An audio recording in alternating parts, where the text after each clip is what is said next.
वहीं धर्मांतरण मामले में शिकायतकर्ता ने बयान दर्ज करा दिया है और नूह में 164 के तहत मनोज कुमार, जिसको मोहम्मद अनस बना दिया गया था, उसने अपना बयान दर्ज करा दिया। टाइम्स नाउ नवभारत के कैमरे पर जो कहा वही बयान दर्ज कराया मनोज ने। अबू बकर ने हिंदू देवी देवताओं के बारे में गलत टिप्पणी की थी, ये भी बयान में मनोज की तरफ से कहा गया है।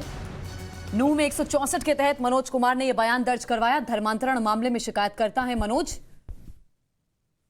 रविकांत हमारे सहयोगी हमारे साथ में जुड़े हुए हैं।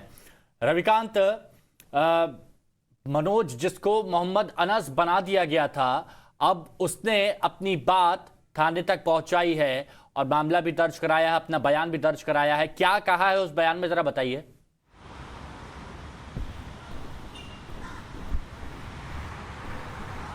हिमांशु, जब इस स्टोरी को हम कर रहे थे उस दौरान हमारी मुलाकात मनोज से हुई थी। मनोज से हमने पूछा कि आप अबू बकर के संपर्क में कैसे आए। उसका साफ तौर पर यह कहना है कि अबू बकर उन लोगों को ढूंढता था जो आर्थिक रूप से कमज़ोर हों, उनके परिवार में या कोई विवाद चल रहा हो या वो तनाव की स्थिति में है। इसी दौरान अबू बकर ने मनोज से संपर्क किया और मनोज को कहा कि मैं तुम्हें दावत देना चाहता हूँ। दावत देने के बहाने उसे अपने घर पर बुलाया और जबरन उसका धर्मांतरण कराया गया। फिर उसके बाद अबू बकर ने उसके सामने ही कहा कि तुम जिन देवी देवताओं की पूजा करते हो वो ठीक नहीं है, आप हमारे धर्म को अपनाओ, हम आपके साथ रहेंगे, और बहुत सारी गलत और अभद्र टिप्पणियां भी की।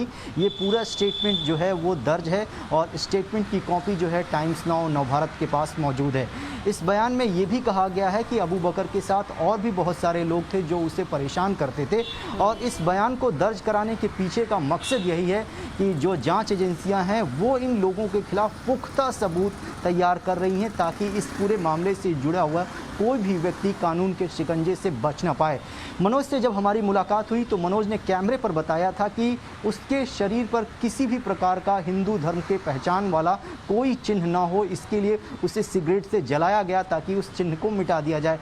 मसलन अगर हाथ पर ओम का निशान है तो उसे मिटाने का पूरा प्रयास किया गया।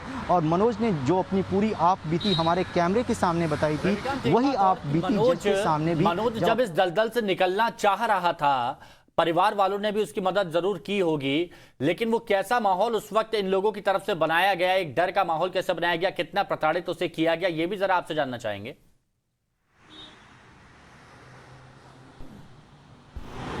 हिमांशु, जब मनोज के घर वालों को ये पता चला कि अबू बकर के पास मनोज है और जबरन उसको आने नहीं दिया जा रहा, तो मनोज के पिता उसके पास गए तो अबू बकर ने उनको भी ऑफ़र किया कि आपकी उम्र 60 साल के ऊपर है, आप किस धर्म में हैं, आप भी इस्लाम अपना लीजिए, हम आपको बहुत सारी दावतें देंगे, आपका दोबारा विवाह करा देंगे। इस तरीके के प्रलोभन दिए गए। उन्होंने कहा, उन प्रलोभों को इनकार कर दिया और उन्होंने कहा कि मेरे बेटे को यहाँ से छोड़ दो, लेकिन उनको मार पीट कर भगा दिया गया।